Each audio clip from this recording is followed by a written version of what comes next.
The heroine is cornered. Laser beams and death rays are aimed at her. The villain now has a chance to destroy his enemy, leaving him free to take over the world. But then, just before the laser beams and death rays are fully charged, the heroine sees an open panel beneath the floorboard. She heads towards it and escapes.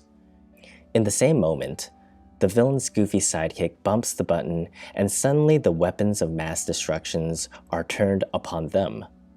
The evil headquarters explodes. The heroine gets out in the nick of time, saving the day. Looking at this story, you may think a few things. Wow, the heroine got very lucky. And the bad guys had a series of convenient mistakes.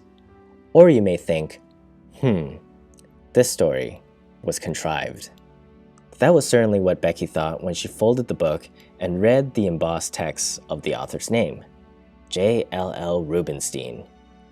Rubinstein is known for his fast-paced stories, and while they are sometimes entertaining, many consider his storylines contrived.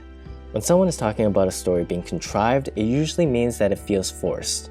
In other words, the author got lazy and rushed.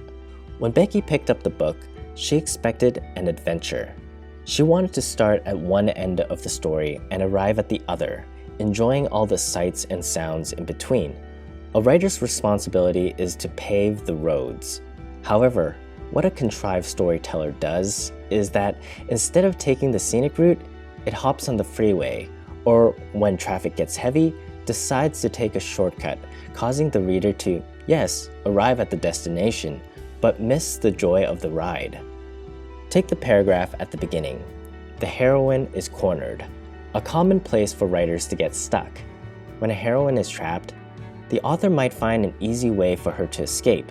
In this case, the open panel in the floorboard, an element in the story not mentioned before.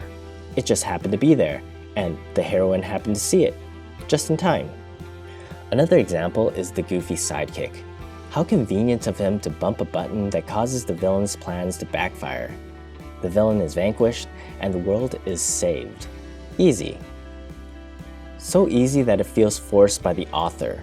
Even though Becky wanted the heroine to win at the end, the way in which it was accomplished made her feel a little ripped off.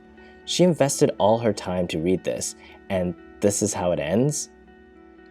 There are arguments that all stories, to some degree, are contrived because regardless, writers need to weave a tale together, manipulating certain aspects so the protagonist can go from the beginning to the end. A story, not like real life, will always be artificial.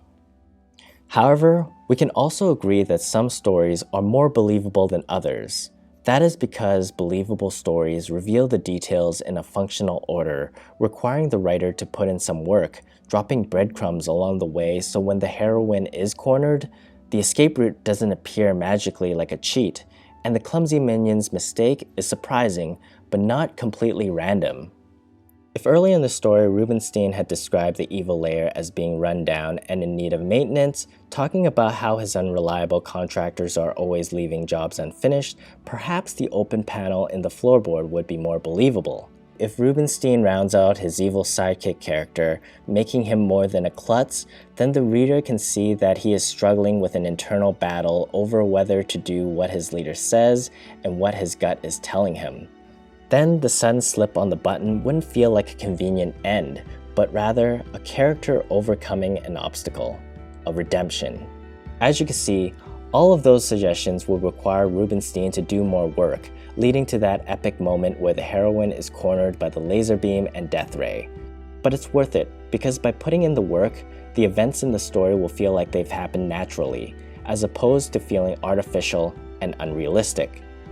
Yes, in stories we want heroes to win, mysteries to be uncovered, and lovers to get together, but the journeys in which these objectives are achieved are as important as the results.